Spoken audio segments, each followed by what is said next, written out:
ప్రముఖ messaging app టెలిగ్రామ్ను భారత్లో నిషేధించే దిశగా అడుగులు పడుతున్నాయి. మోసాలు, జూదం వంటి క్రిమినల్ చర్యలకు ఈ యాప్ను వినియోగిస్తున్నారని పెద్ద ఎత్తున ఆరోపణలు వస్తున్నాయి. ఈ నేపథ్యంలో హోమ్, ఎలక్ట్రానిక్స్ అండ్ ఐటీ శాఖ సహకారంతో Indian cyber crime coordination centre I4C విచారణ చేపట్టింది. టెలిగ్రామ్లో అక్రమ కార్యకలాపాలు సహా ఐటీ నిబంధనలను అనుసరిస్తుందా, ఒకవేళ నిబంధనలకు విరుద్ధంగా పనిచేస్తుందా అనేది నిర్ధారించింది.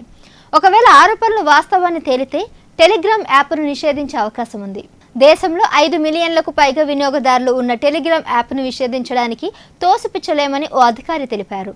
అయితే ఇది దర్యాప్తుపై ఆధారపడి నిర్ణయం ఉంటుందని అన్నారు.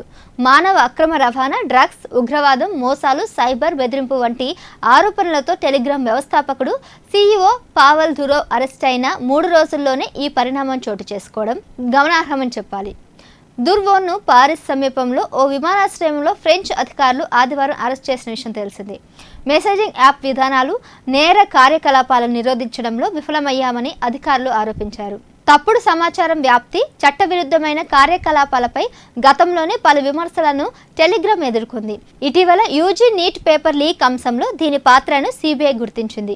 మెడికల్ ఎంట్రన్స్ టెస్ట్ పేపర్ను ప్లాట్ఫామ్లో విస్తృతంగా షేర్ చేసి ఒక్కో దానికి 5,000 రూపాయల నుంచి 10,000 వరకు విక్రయించినట్లు తేలింది. ఈ ఆరోపణలను ఎదుర్కొంటున్నప్పటికీ భారతీయ చట్టాలకు అనుగుణంగా తమ యాప్ ఉందని టెలిగ్రామ్ పేర్కొంది.